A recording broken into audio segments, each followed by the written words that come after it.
जंग करना है जमहूरियत में तो जंग खूब तरीके से करनी चाहिए।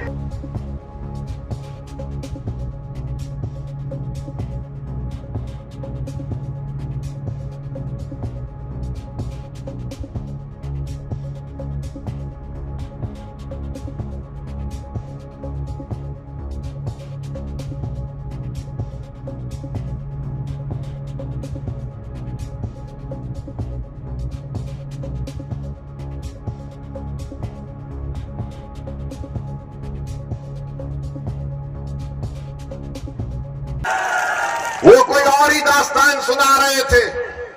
तो मेरे अजीज दोस्तों और बुजुर्गों, याद रखिए, अगर आप मौजूदा हालात में अपने वोट से अपने नुमाइंदों को कामयाब नहीं करेंगे तो जो बरसों से हमारा इस्तेसाल चल रहा है वो जारी और सारी रहेगा।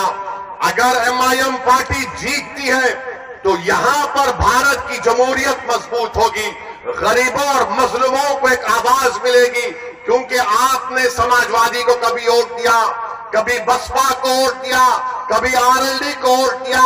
आप सिर्फ वोट देते हैं मगर आपकी आवाज कोई नहीं उठाता, कोई आपके लिए लड़ने के लिए तैयार नहीं होता। मैं आपको बता रहा हूं, आप याद रखिए, फैसला तो आपका है, जमहूरियत है, आप जिसको चाहे वोट दे दें। मगर अगर आप इस बार भी इस डर में आ जाएंगे कि नहीं ये अरशद राना जीतेगा या नहीं जीतेगा, मेरे भाई, जब जंग करना है जमहूरियत में तो जंग खूब तरीके से करनी चाहिए। हमारा मामला यह है कि जंग करने से पहले हम नतीजे पर पहुंच जाते हैं, जंग करने से पहले हम नतीजे पर पहुंच जाते। अरे हम हार गए तो कैसा? अरे मेरे भाई, मिसाल दे रहा हूं समझाने के लिए, बुरा मत मानिए। 70 साल से वो फलस्तीनी गाजा और मगरबी किनारे में लड़े जा रहे हैं, मर रहे हैं। 40,000 अब तक मर गए, 12 लाख बेघर हो गए, लाखों लोग बेघर हो चुके हैं। मगर उनके हौसले को देखो, वो डर नहीं रहे बल्कि मुकाबला कर रहे हैं। क्यों मुकाबला कर रहे हैं? क्योंकि इजराइल एक जालिम मुल्क है, इजराइल एक जालिम मुल्क है और वो जालिम मुल्क गजा में नस्लकशी कर रहा है।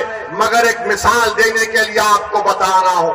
दूसरी बात मैं आपके सामने ये अर्ज करना चाह रहा था कि यहां पर अंसारी बरादरी बहुत बड़ी तादाद में है, उनका कारोबार पूरा का पूरा ठप होकर रह गया, कोई नहीं पूछता। आप देखते जाइए बीजेपी क्या कर रही है। जो भी अल्पसंख्यक समाज के लोग अपने हाथ और खून पसीने की कमाई से अपनी जिंदगी गुजारते, उनकी कारोबार को, उनके बिजनेस को खत्म कर दिया जा रहा है।